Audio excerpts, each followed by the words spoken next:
Welcome back to the series. The next couple of videos will have to do with best or recommended configuration. RF profile best practice. Today we're going to have a quick video on RF best practices. Your RF profiles can be found and created under the organization. So let's go to organizations. Go to Robco. Under Robco, you can click on infrastructure and profiles. Now there's a couple of ways to create a new RF profile. You can either edit the existing profile, you can duplicate an existing profile, or we can just select Add. We're going to add a new profile, and we'll call this RF Best Practice.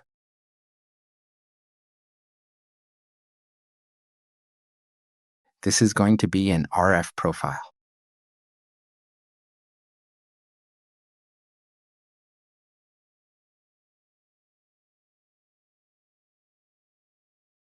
Now here we can select which venues under our organization this new profile is going to be applied to.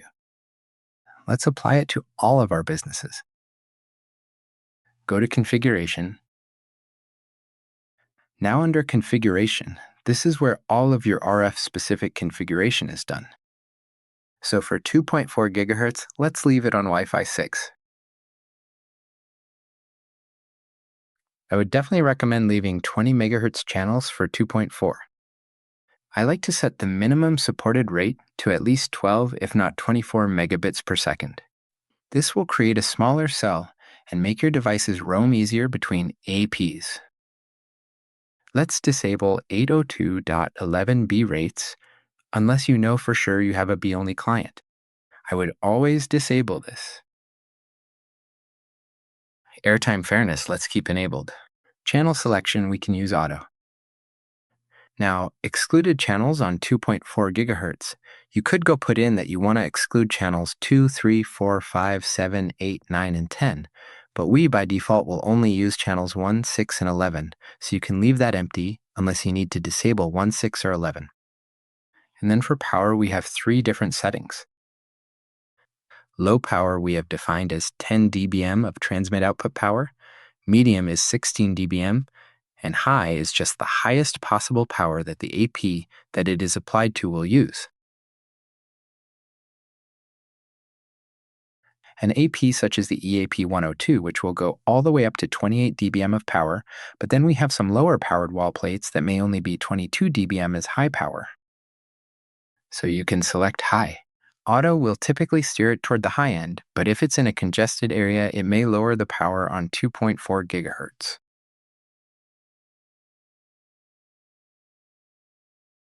It will pretty much do the same thing in a high-density area like a hotel where you have APs in all the hotel rooms. I'd recommend keeping this at 40M channel width.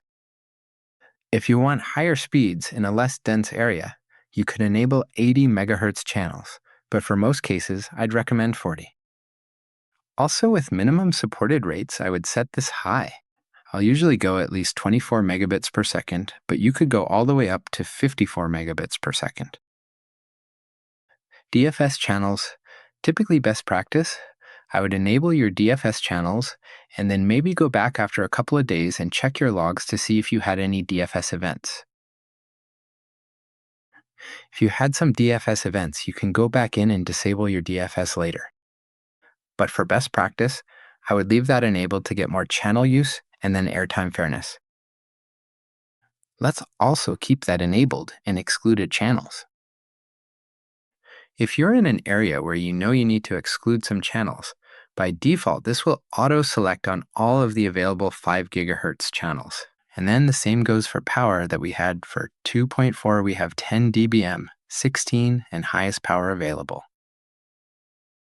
I usually like to set my 5 gigahertz to high, and then I'll set my 2.4 to medium or low. Just depends on the environment.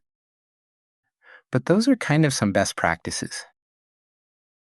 And then 6 gigahertz, if you do have some tri-band Wi-Fi 7 APs in your environment that support 6 gigahertz, obviously you can configure that here. You can leave it on Wi-Fi 6 or Wi-Fi 7 if it's a Wi-Fi 7 AP. There's plenty of channels to work with. 80 megahertz channels is probably fine. If you have a really high density area, you could still go 40. Or if you just want maximum bandwidth, you could do 160 or 320 megahertz channels. Typically, you probably won't use those unless you're at home or in a lab.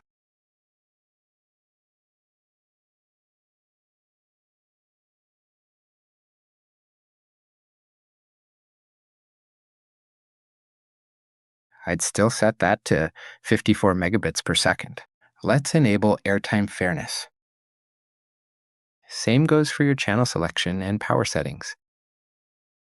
Hope that was useful. Thanks.